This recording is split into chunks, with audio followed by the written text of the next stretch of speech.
Christmas കാലഘട്ടമാണ്. ഒത്തിരിയേറെ ആളുകളും ആഗ്രഹിക്കുന്നത് എന്തെങ്കിലുമൊക്കെ സമ്മാനത്തിന് വേണ്ടിയിട്ടാണ്. നമ്മുടെ ക്രിസ്മസ് കാലഘട്ടത്തിൽ സാന്താക്ലോസ് വലിയൊരു ക്യാരക്ടറായിട്ട് ചിത്രീകരിക്കപ്പെടാറുണ്ട്. എല്ലാവരും സാന്താക്ലോസിൻ്റെ കയ്യിൽ നിന്ന് എന്തെങ്കിലുമൊക്കെ സമ്മാനം ലഭിക്കണമെന്ന് ആഗ്രഹിക്കും. അങ്ങനെ ഇരിക്കെ ഒരു വ്യക്തി ഇങ്ങനെയൊരു ചിന്ത കുറിച്ചു വെച്ചു: എനിക്ക് എന്തൊക്കെയായിരിക്കണം സമ്മാനമായിട്ട് ലഭിക്കേണ്ടത്? അയാളുടെ ഡയറിയിൽ ഇങ്ങനെ കുറിച്ചു വെച്ചു: എനിക്ക് കുറച്ചുകൂടി ക്ഷമ ഗിഫ്റ്റായിട്ട് കിട്ടിയിരുന്നെങ്കിൽ, എൻ്റെ മക്കളെ ഒന്ന് വളർത്തുന്നതിന് ആവശ്യത്തിനുള്ള ഒരു ജ്ഞാനം കിട്ടിയിരുന്നെങ്കിൽ, എൻ്റെ മാതാപിതാക്കളെ അഭിമാനത്തോടെ നിർത്താൻ തക്ക വിവേകം എനിക്കുണ്ടായിരുന്നെങ്കിൽ, എൻ്റെ കുടുംബത്തോട് ഇത്രയും കൂടെ സൗഹാർദ്ദപരമായി പെരുമാറാൻ സ്നേഹമുണ്ടായിരുന്നെങ്കിൽ. പ്രിയമുള്ളവരെ, ഓരോ ക്രിസ്മസിനും നമ്മുടെ കയ്യിൽ കിട്ടുന്ന സമ്മാനപ്പൊതികളോ ആ കേക്കുകളുടെ എണ്ണമോ തന്ന വിഷസിൻ്റെ എണ്ണമോ നോക്കാതെ നമുക്കെന്ത് വേണമെന്ന് ചോദിച്ചറിയാനുള്ള, അത് പുൽക്കൂട്ടിൽ നിന്നും നേടിയെടുക്കാനുള്ള ഒരു കാലഘട്ടമാണ്. അങ്ങനെ ക്രിസ്തുവിനോടുകൂടി ഈ ക്രിസ്മസ് ഏറ്റവും ഫലദായകമായിട്ട് നമുക്ക് ആഘോഷിച്ച് തീർക്കാൻ ഉള്ള ഒരു വിളി കൂടി നമുക്കുണ്ട്.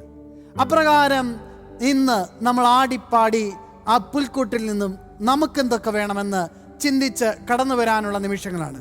നമ്മളോടൊപ്പം ഇന്ന് ഒരു പറ്റം യുവജനങ്ങൾ കൂടിയുണ്ട്. അവരെ കൂടി നമുക്ക് സ്വാഗതം ചെയ്യാം.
ഇടയർ ചേർന്നു പാടി മഹനീയം സ്തോത്രഗീതം, മണ്ണിനിൽ നാഥനായി സ്നേഹസങ്കീർത്തനം. ഇടയർ ചേർന്നു പാടി മഹനീയം സ്തോത്രഗീതം, മണ്ണിനിൽ നാഥനായി സ്നേഹസങ്കീർത്തനം. തുടിതാളമോടെ മേളമോടെ പാടിടാമെന്നൊരു മനമായി, തുടിതാളമോടെ മേളമോടെ പാടിടാമെന്നൊരു മനമായി. താരം തെളിഞ്ഞു രാവിൽ, വെള്ളിമേഘം നിറന്നു വാനിൽ, ആമോദമോടെ നിന്നു വാനവും ഭൂമിയും.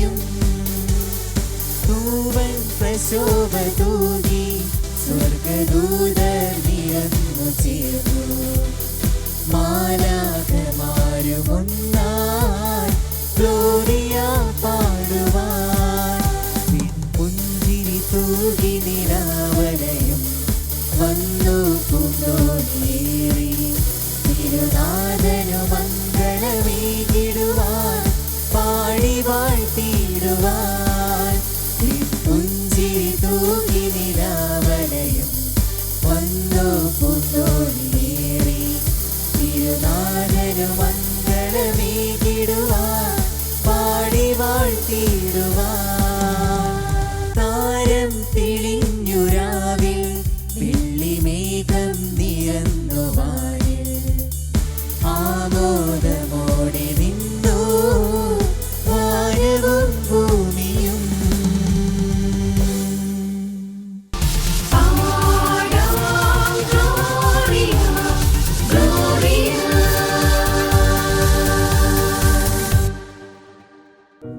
ക്രിസ്മസ് ഒരൊറ്റ ദിവസത്തെ പ്രക്രിയയല്ല, അതൊരു നീണ്ട യാത്രയാണ്. ക്രിസ്തുവിനെ കണ്ടുമുട്ടുന്ന ഓരോരുത്തരുടെയും ഉള്ളിൽ ഓരോ പുൽക്കൂടും ഒരു ഉണ്ണീശോയും ജനിക്കുന്നുണ്ട്. ആ ഉണ്ണീശോയുടെ ജനനത്തിന് കാവൽ നിൽക്കാനും താരാട്ട് പാടാനും എല്ലാവരും പരിശ്രമിക്കാറുണ്ട്. ജീവിതത്തിൽ ക്രിസ്തു കണ്ടുമുട്ടിയ വ്യക്തികളും ക്രിസ്തുവിനെ കണ്ടുമുട്ടിയ വ്യക്തികളുടെ ഉള്ളിൽ എപ്പോഴും ഒരു ജനനത്തിൻ്റെ അനുഭവമുണ്ട്. അത് ആത്മീയമായി ജനിക്കുന്നതാവട്ടെ, ശാരീരികമായി ജനിക്കുന്നതാവട്ടെ, വിശ്വാസത്തിൽ ജനിക്കുന്നതാവട്ടെ, എവിടെയാണെങ്കിലും ഒരു ജനനം സംഭവിക്കുന്നുണ്ട്. ക്രിസ്തുവിനെ കണ്ടുമുട്ടിയ സക്കേവസിൻ്റെ ജീവിതത്തിൽ ക്രിസ്തു ജനിച്ചു. സാവൂളിൻ്റെ ജീവിതത്തിൽ ക്രിസ്തു ജനിച്ചു. അങ്ങനെ കണ്ടുമുട്ടിയവരുടെ എല്ലാവരുടെയും ജീവിതത്തിൽ ക്രിസ്തു ഇങ്ങനെ ജനിച്ച് പിറന്നിങ്ങനെ നിൽക്കുക. നമുക്കും വേണം ഒരു മാലാഖയുടെ സമീപ്യം. നമുക്കും വേണം ഈ ക്രിസ്തുവിനെ താരാട്ടുപാടി ഉറക്കത്തക്ക രീതിയിൽ ഒരു മാലാഖമാരുടെ സംരക്ഷണം. നമുക്ക് ചേർന്ന് പ്രാർത്ഥിക്കാം. കാവൽ മാലാഖമാരെ, കണ്ണടയ്ക്കരുത്. എൻ്റെ ഉള്ളിൽ ദാ ക്രിസ്തു ജനിച്ചിട്ടേയുള്ളൂ.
സുഷുപ്തി പകർന്നിടുവാൻ തൂവൽ കിടക്കയൊരുക്കൂ. സുഖസുഷുപ്തി പകർന്നിടുവാൻ തൂവൽ കിടക്കയൊരുക്കൂ.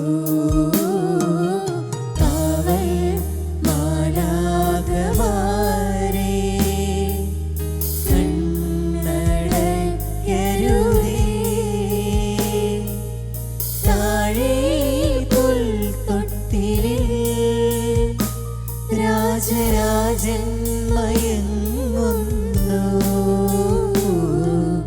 കാവൽ മാലാഖമാരേ.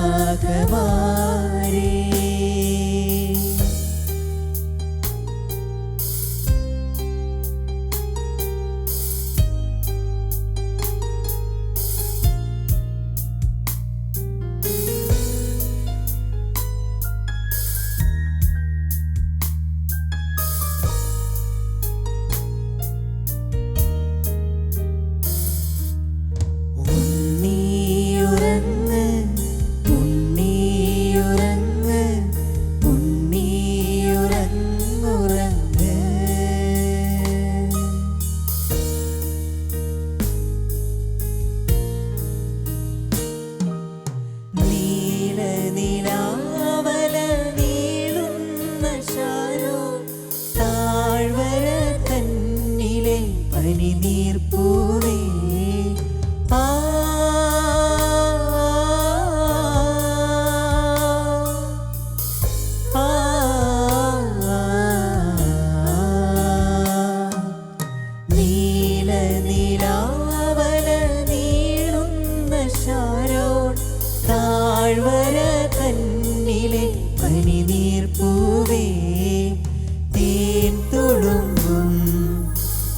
ഇതളുകളാൽ നാദനു ശയ്യയൊരുക്കൂ തേൻ തുളുമ്പും ഇതളുകളാൽ നാദനു ശയ്യയൊരുക്കൂ കാവൽ മാലാഖമാരേ കണ്ണടയ്ക്കരുതേ താഴെ പുൽത്തൊട്ടിലിൽ രാജരാജൻ മയങ്ങുന്നു കാവൽ മാലാഖമാരേ കണ്ണടയ്ക്കരുതേ താഴെ പുൽത്തൊട്ടിലിൽ രാജരാജൻ മയങ്ങുന്നു കാവൽ മാലാഖമാരേ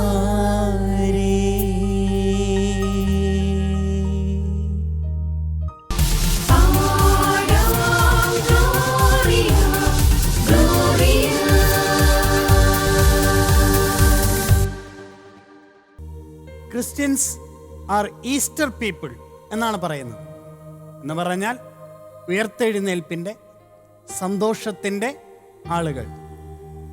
ഫ്രാൻസിസ് പാപ്പ പറഞ്ഞു വയ്ക്കുന്ന ഒരു കാര്യം, നമ്മൾ ഹല്ലേലൂയ പറയുന്ന ആളുകളാണ്. എന്ന് പറഞ്ഞാൽ നമ്മൾ സന്തോഷം കൊണ്ട് സ്തുതിക്കുന്ന ആളുകളാണ്. ഇന്ന് ഈ കാലഘട്ടം, ക്രിസ്മസ് കാലഘട്ടം നമ്മളെ സംബന്ധിച്ചിടത്തോളം ഒരു സന്തോഷത്തിൻ്റെ രാവ് കൂടിയാണ്, സന്തോഷത്തിൻ്റെ നാളുകൾ കൂടിയാണ്.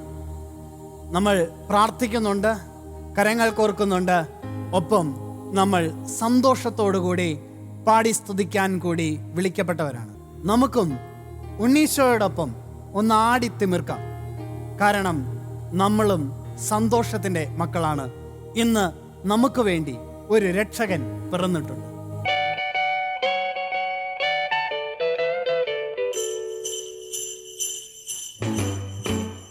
Jingle bell, jingle bell, jingle bell rock. Jingle bells swing and jingle bells ring. Snowing and blowing up bushels of fun. Now the jingle hop has begun. Jingle bell, jingle bell, jingle bell rock. Jingle bells chime and jingle bell time. Dancing and prancing in Jingle Bell Square. In the frosty air. അന്നൊരു നാളിൽ മിന്നണരാവിൽ കന്നാലിക്കൂട്ടിലൊരുണ്ണി പിറന്നേ. മഞ്ഞണിപ്പൂക്കൾ പുഞ്ചിരിക്കുമ്പോൾ മണ്ണിന്റെ നായകനുണ്ണി പിറന്നേ.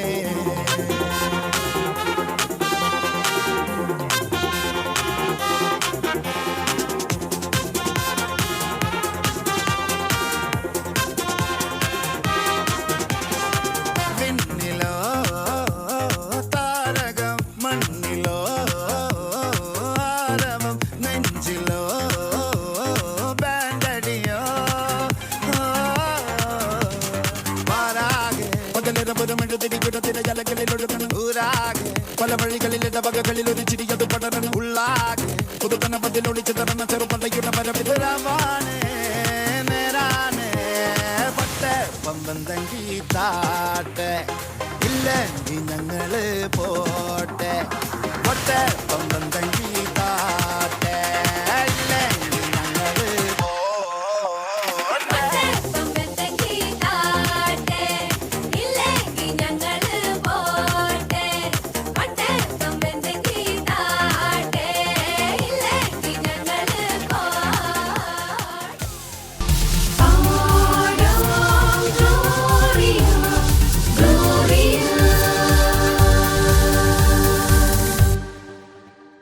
രണ്ടായിരത്തി 24-25 കാലഘട്ടം ഇരിഞ്ഞാലക്കുട രൂപതയെ സംബന്ധിച്ചിടത്തോളം യുവജന വർഷമായിരുന്നു.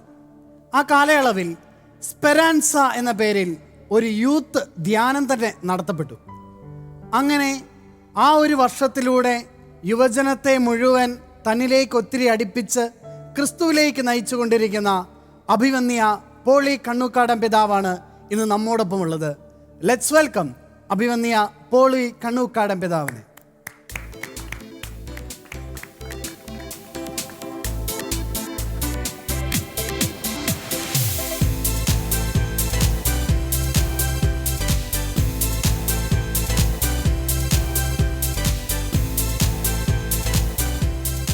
എൻ്റെ ഏറ്റവും പ്രിയ യുവ സുഹൃത്തുക്കളെ, ഏറെ സന്തോഷമുണ്ട് നിങ്ങളോടൊപ്പം ആയിരിക്കാനായിട്ട്.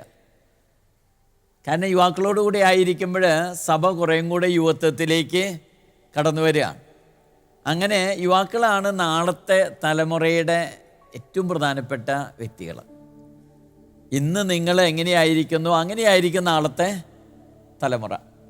അപ്പോൾ അതുകൊണ്ടാണ് യുവജന വർഷത്തിനോടനുബന്ധിച്ച് ബിനോജച്ചൻ്റെ നേതൃത്വത്തിൽ ഒരു സംഗീത ധ്യാനം സംഘടിപ്പിക്കുകയുണ്ടായി.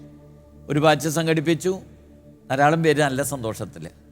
അപ്പോൾ അതുകൊണ്ട് ഇപ്പോൾ അടുത്ത ബാച്ച് സംഘടിപ്പിച്ചു, അതിലും നല്ല സന്തോഷം, ധാരാളം പേര് പങ്കെടുത്തു. ഇനി അത് തുടരാൻ പോവുകയാണ്. തീർച്ചയായിട്ടും നല്ല പ്രത്യാശയുള്ളവരായിട്ട്. അപ്പോൾ ഈ പ്രത്യാശ ഉണ്ടെങ്കിൽ എന്താ അതിൻ്റെ അനന്തരഫലം?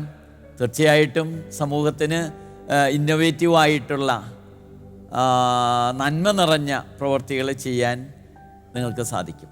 അങ്ങനെയാണല്ലോ സഭയെ കെട്ടിപ്പടുക്കുന്നത്, അങ്ങനെയാണല്ലോ സമൂഹത്തെ കെട്ടിപ്പടുക്കുന്നത്, രാഷ്ട്രത്തെ കെട്ടിപ്പടുക്കുന്നത്. അങ്ങനെയല്ലേ?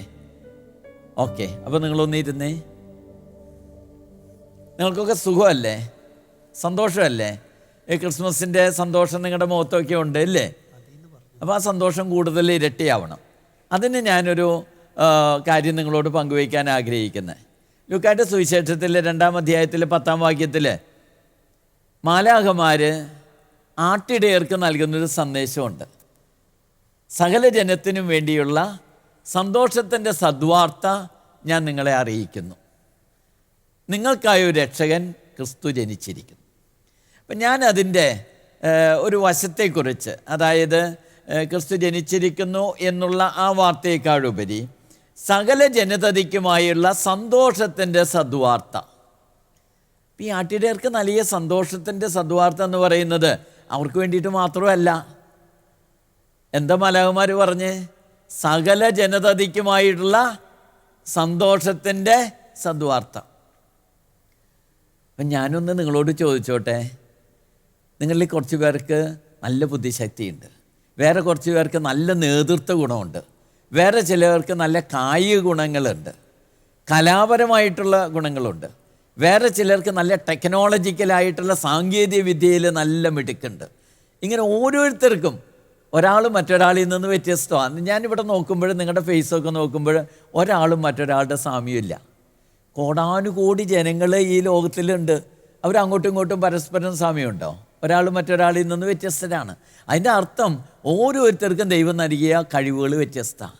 ബുദ്ധിശക്തി, നേതൃത്വ ഗുണം, അതുപോലെ തന്നെ ഇടപെടാനുള്ള മനോഹരമായിട്ടുള്ള ചൈതന്യം, നല്ല ഹൃദയവിശാലത, ഇങ്ങനെ സാങ്കേതിക ഗുണങ്ങളിലുള്ള കഴിവ്, കലാവിരുത്, കായിക വിരുത്, ഇങ്ങനെ തുടങ്ങിയിട്ടുള്ള കഴിവുകൾ. ഇത് ആർക്ക് വേണ്ടിയിട്ടാണ്? നമുക്ക് വേണ്ടിയിട്ട് മാത്രമാണോ? ആണോ? സൂര്യൻ ഉദിക്കുന്നത് സൂര്യന് വേണ്ടിയിട്ട് മാത്രമാണോ? മഴ പെയ്യുന്നത് മഴയ്ക്ക് വേണ്ടിയിട്ട് മാത്രമാണോ? മാങ്ങയുണ്ടാകുന്നത് മാവിന് വേണ്ടിയിട്ടാണോ? പ്ലാവിൽ ചക്ക ഉണ്ടാകുന്നത് പ്ലാവിന് വേണ്ടിയിട്ടാണോ? അതാണ് മാലാഖ പറഞ്ഞത്, സർവ്വജനതയ്ക്കുമുള്ള സന്തോഷത്തിൻ്റെ സദ്വാർത്തയാണ്. അതായത് ദൈവം നൽകുന്ന ഈ കഴിവുകൾ മറ്റുള്ളവർക്കും കൂടെ വേണ്ടിയിട്ടാണ്. ഈ അനുഗ്രഹങ്ങൾ മറ്റുള്ളവർക്ക് വേണ്ടിയിട്ട് വിനിയോഗിക്കുമ്പോഴാണ് സന്തോഷം ഉണ്ടാകുന്നത്.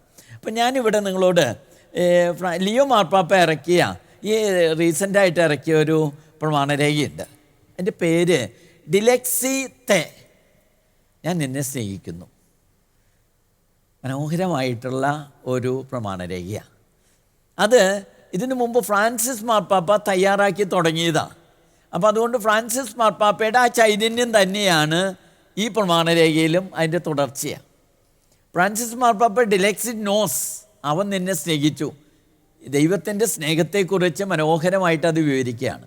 ഈ ഡിലെക്സി തേല് പറയുന്നത് ഈ സ്നേഹം എങ്ങനെയാണ് മറ്റുള്ളവരോട് പങ്കുവയ്ക്കുക.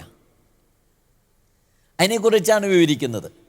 അപ്പോൾ ഈ സർവ്വജനതയ്ക്കുമായുള്ള സന്തോഷത്തിൻ്റെ സദ്വാർത്ത, അപ്പോൾ ഈ സന്തോഷത്തിൻ്റെ സദ്വാർത്ത നമുക്ക് കിട്ടിക്കഴിഞ്ഞാൽ നമ്മൾ എന്ത് ചെയ്യണം? അത് മറ്റുള്ളവരായിട്ട് പങ്കുവയ്ക്കണം. നമുക്കുള്ള അനുഗ്രഹങ്ങൾ, കഴിവ്, സമ്പത്ത്, അധികാരം, ഇതെല്ലാം മറ്റുള്ളവർക്കായിട്ട് പങ്കുവയ്ക്കുമ്പോഴാണ് അത് ഇരട്ടിയാകുക. സന്തോഷം പങ്കുവയ്ക്കുമ്പോൾ ഇരട്ടിയാവും. ദുഃഖം പങ്കുവെച്ചാലോ പകുതിയായിട്ട് കുറയും. ദുഃഖം പങ്കുവെച്ചാൽ പകുതിയായിട്ട് കുറയും, സന്തോഷം പങ്കുവെച്ചാൽ ഇരട്ടിയാകും. അപ്പോൾ നമുക്കുള്ള ഈ അനുഗ്രഹങ്ങൾ, ദൈവം നൽകിയ അനുഗ്രഹങ്ങൾ മറ്റുള്ളവരുമായിട്ട് പങ്കുവയ്ക്കാനായിട്ട് നമ്മൾ പരിശ്രമിക്കണം. ഞങ്ങളുടെ രൂപതയിൽ ഈ ബ്ലെസ് എ ഹോം പ്രോജക്റ്റ് ആരംഭിച്ചിട്ട് ഇപ്പോൾ 15 വർഷം കഴിഞ്ഞ് 16ാമത്തെ വർഷത്തേക്ക് കിടക്കുക.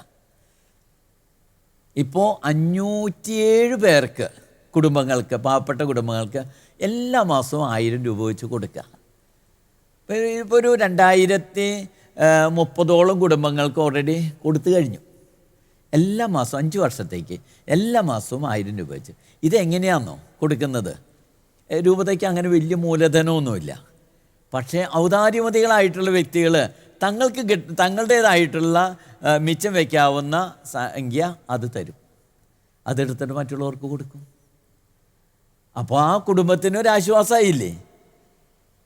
ഇതുപോലെ തന്നെ ഇപ്പോൾ നമ്മുടെ സമൂഹത്തിൽ നിന്ന് ഉന്നത മികവുള്ള സിവിൽ സർവീസിൽ, സർക്കാർ ഉദ്യോഗസ്ഥ തലങ്ങളിൽ ഒക്കെ പഠിക്കുന്നവരുടെ എണ്ണം കുറഞ്ഞു. ഇപ്പോൾ സിവിൽ സർവീസിൽ എത്ര പേരുണ്ടെന്ന് ചോദിച്ചു കഴിഞ്ഞാൽ വളരെ ചുരുക്കം പേരേ ഉള്ളൂ നമ്മുടെ ക്രൈസ്തവ സമൂഹത്തിൽ നിന്ന്. അതുപോലെ തന്നെ സർക്കാർ ഉദ്യോഗസ്ഥരായിട്ട് എത്ര പേരുണ്ടെന്ന് ചോദിച്ചാൽ അതും കുറവാണ്. അപ്പോൾ ഞങ്ങൾ ചെയ്യുന്ന കുട്ടികളെ ഇതേപോലെ പ്രോത്സാഹിപ്പിക്കുക. PSC ടെസ്റ്റ് എഴുതാനായിട്ട് സൗജന്യമായിട്ട് പഠിപ്പിക്കുന്നു. ഈ സിവിൽ സർവീസിലേക്ക് പഠിക്കാൻ ആഗ്രഹമുള്ളവർക്ക് സ്കോളർഷിപ്പ് കൊടുക്കുന്നു. അതുപോലെ തന്നെ പ്രൊഫഷണൽ വിദ്യാഭ്യാസത്തിന് സഹായിക്കാൻ പറ്റാവുന്നവരെ സഹായിക്കുന്നു. ഇതെങ്ങനെ സഹായിക്കുന്നതെന്ന് ചോദിച്ചു കഴിഞ്ഞാൽ ഔദാര്യമതികളായിട്ടുള്ള വ്യക്തികൾ തങ്ങൾക്കുള്ളത് പങ്കുവയ്ക്കും. ആ പങ്കുവയ്ക്കുന്നത് വാങ്ങിച്ച് കൊടുക്കും. അപ്പോൾ ഓരോരുത്തരും തങ്ങളുടെ അനുഗ്രഹങ്ങൾ, തങ്ങൾക്ക് ലഭിക്കുന്ന അനുഗ്രഹങ്ങൾ പങ്കുവയ്ക്കുമ്പോഴാണ് സന്തോഷം ഇരട്ടിയാകുക. ഈ പാപ്പ ഡിലെക്സി തേല് പറയുന്ന ഇതാണ്: സമ്പന്നരും ദരിദ്രരും തമ്മിലുള്ള വിടവ് ഇന്ന് വർദ്ധിച്ചുകൊണ്ടിരിക്കുക. സമ്പന്നരായിട്ട് ഇങ്ങനെ വളരുന്നു, ദരിദ്രരായിട്ട് താഴ്ന്നു പോകുന്നു. ആ വിടവ് നികത്തേണ്ടത് നമ്മുടെയൊക്കെ ദൗത്യമാണ്. അപ്പോൾ ഉള്ളവനില്ലാത്തവനുമായിട്ട് പങ്കുവയ്ക്കണം. ദാനധർമ്മം അതൊരു ദൗത്യമല്ല, അത് നമ്മുടെ കടമയാണ്. അത് ഒരു ഔദാര്യമല്ല, നമ്മുടെ കടമയാണ്. അതല്ലേ ഈശോ ജനിച്ചപ്പോഴും ഈശോ മലയന്മാർ പറഞ്ഞത് സർവ്വജനതയ്ക്കും. അപ്പോൾ എനിക്ക് കൂടുതൽ സമ്പത്തുണ്ടെങ്കിൽ ഞാനത് എനിക്ക് വേണ്ടിയിട്ട് മാത്രം വയ്ക്കാതെ മറ്റുള്ളവനായിട്ട് പങ്കുവയ്ക്കണം. എനിക്ക് നല്ല കഴിവുണ്ടെങ്കിൽ, ബുദ്ധിശക്തി ഉണ്ടെങ്കിൽ എൻ്റെ ബുദ്ധിശക്തി നാടിനു വേണ്ടി, സമൂഹത്തിന് വേണ്ടി നൽകണം. എൻ്റെ അധികാരം ഉണ്ടെങ്കിൽ ആ അധികാരം മറ്റുള്ളവൻ്റെ നന്മയ്ക്ക് വേണ്ടി വിനിയോഗിക്കണം. എൻ്റെ കായിക ഗുണങ്ങൾ അത് മറ്റുള്ളവർക്ക് വേണ്ടിയിട്ട് പങ്കുവയ്ക്കണം. എൻ്റെ കലാഗുണങ്ങൾ മറ്റുള്ളവർക്ക് വേണ്ടി പങ്കുവയ്ക്കണം. അങ്ങനെ പങ്കുവയ്ക്കുമ്പോഴാണ് സമൂഹം നന്മ വരുന്നത്. അതാണ് ക്രൈസ്തവ ദർശനം എന്ന് പറയുന്നത്. അതുകൊണ്ടാണല്ലോ ഈശോ പറഞ്ഞ്, ഈ എളിയവരിൽ ഒരുവന് നിങ്ങളിത് ചെയ്തു കൊടുത്തപ്പോൾ എനിക്ക് തന്നെയാണ് ചെയ്തു തന്നത്. അതുകൊണ്ടാണല്ലോ നല്ല സമരക്കാരൻ്റെ കഥ പറഞ്ഞിട്ട് ആരാ അയൽക്കാരെന്ന് ചോദിച്ചപ്പോൾ വളരെ വ്യക്തമായിട്ട് അവിടെ കൂടിയിരുന്നവർ പറഞ്ഞ കരുണ കാണിച്ചവൻ. നമുക്കും കരുണ കാണിച്ചുകൂടെ?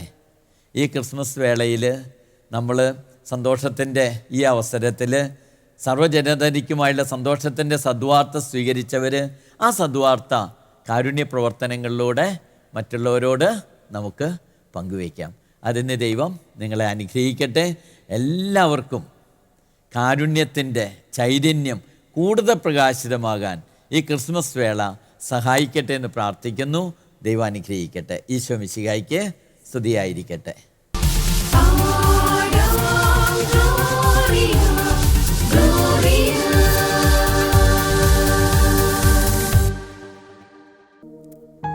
ഒരാങ്ങളെയും പെങ്ങളും ഒരു യാത്ര നടത്തുകയായിരുന്നു. പെട്ടെന്ന് തന്നെ ആ ആങ്ങള ഒന്ന് തിരിഞ്ഞു നോക്കുമ്പോൾ പെങ്ങളെ കാണുന്നില്ല.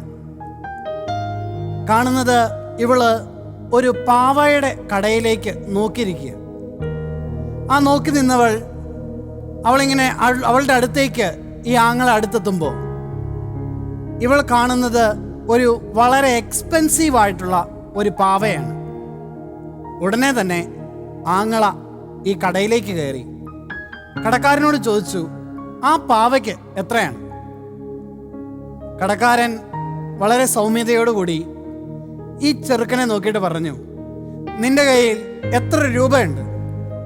അവൻ മറുപടി പറഞ്ഞു, എൻ്റെ കയ്യിൽ രൂപയൊന്നുമില്ല, കുറച്ച് ഷെൽസ് ഉണ്ട്, കക്കകൾ, ആ ഞാൻ തരാം. ഉള്ള അത്രയും കാണിക്ക്, കടക്കാരൻ പറഞ്ഞു. ആ കക്കയെല്ലാം അവൻ അവൻ്റെ പോക്കറ്റിൽ നിന്ന് എടുത്ത് ഈ കടക്കാരന് കൊടുക്കുമ്പോൾ ഈ കടക്കാരൻ ഈ കാര്യങ്ങളെല്ലാം എണ്ണി നോക്കിയിട്ട് 2 കക്ക മാത്രം എടുത്തിട്ട് പറഞ്ഞു, ഈ പാവയ്ക്ക് ഇത്ര വിലയുള്ളൂ, നീ എടുത്തോ. ആ പയ്യൻ സന്തോഷത്തോടു കൂടി ആ പാവയും വാങ്ങിച്ച് പെങ്ങളെയും കൂട്ടി വീട്ടിലേക്ക് നടന്നു. കടയുടെ ഉടമസ്ഥൻ്റെ അടുക്കെ കടയിൽ നിന്ന സെയിൽസ്മാനായ ചെറുക്കൻ ചോദിച്ചു, എന്തൊരു വെട്ടിത്തരമാണ് ഈ കാണിച്ചത്? വലിയ വില വരുന്ന ഈ പാവ വെറും 2 കക്കയ്ക്ക് നിങ്ങൾ കൊടുത്തല്ലോ, നിങ്ങൾക്ക് വലിയ നഷ്ടമുണ്ടാകും. അപ്പോൾ ഈ കടയുടെ ഉടമസ്ഥൻ പറയുന്ന ഒരു കാര്യമുണ്ട്, ഇവൻ ഈ കുറച്ചു കാലം കൂടെ കഴിയുമ്പോൾ വളർന്നു വലുതാകും, പണത്തിൻ്റെ മൂല്യം അവന് മനസ്സിലാകും.